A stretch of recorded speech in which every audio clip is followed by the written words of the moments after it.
a nonfiction book that feels more like a novel. It's a real page turner. You can't put it down.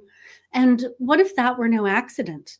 What if the best nonfiction authors, those bestsellers, are using storytelling to reel us in?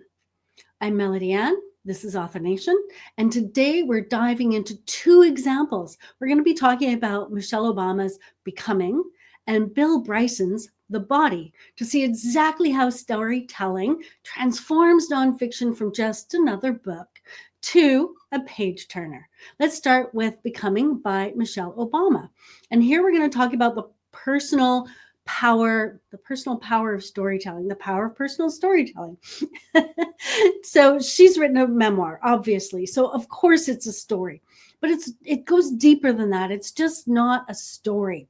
She gives us her personal journey. She doesn't just tell us what happened. She brings us into her world. From growing up in a working class neighborhood to becoming first lady, she shares her struggles, her self-doubts, her triumphs, and she lets us in on private moments, balancing career and motherhood, questioning Barack's ambitions, things so many of us can relate to. Okay, very few of us have a partner whose ambition is to be the president of the United States, but we do have partners who have ambitions. So of course, we relate to that. So she also weaves the personal with universal themes. It's not just her story.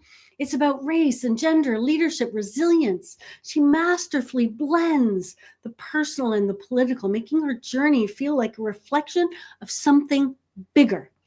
For example, her experience growing up in a Black working class neighborhood becomes a lens to explore systematic inequalities and the power of community. So why does this work? It gives us a deep emotional connection. We can see ourselves in her journey, no matter what walk of life we come from. And she opens up a world to people that don't know much about that world and brings us in, so we're more sympathetic to it, so that we can understand it better and make better decisions ourselves later on. And coming to that, lessons through experience. She never tells us what to think. She shows us through her moments, the moments she has lived. And of course, she has memoir, but it's also social commentary. She makes that personal storytelling both intimate, we really feel like we're with her, and meaningful on a bigger level. And so if you want to use storytelling, don't just share facts. This happened, and this happened, because that's not a story. Invite the reader into your world and make it personal. Okay, let's look at The Body by Bill Bryson, because he makes science unforgettable through storytelling. He turns science into stories because science books can be dry, and Bill Bryson wants to make them fascinating.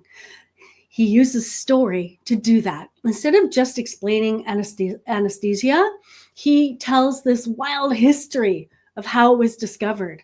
He uses humor and relatability. Instead of struggling through the book, dealing with all this technical jargon, he avoids that for the reader by making science fun. He adds quirky facts, witty observations, and some self-deprecating humor.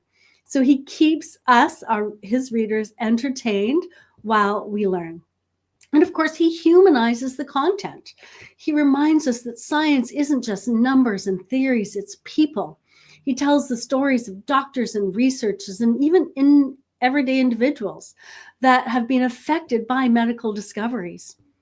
And this is what turns what could be dense material into an engaging journey through the human body.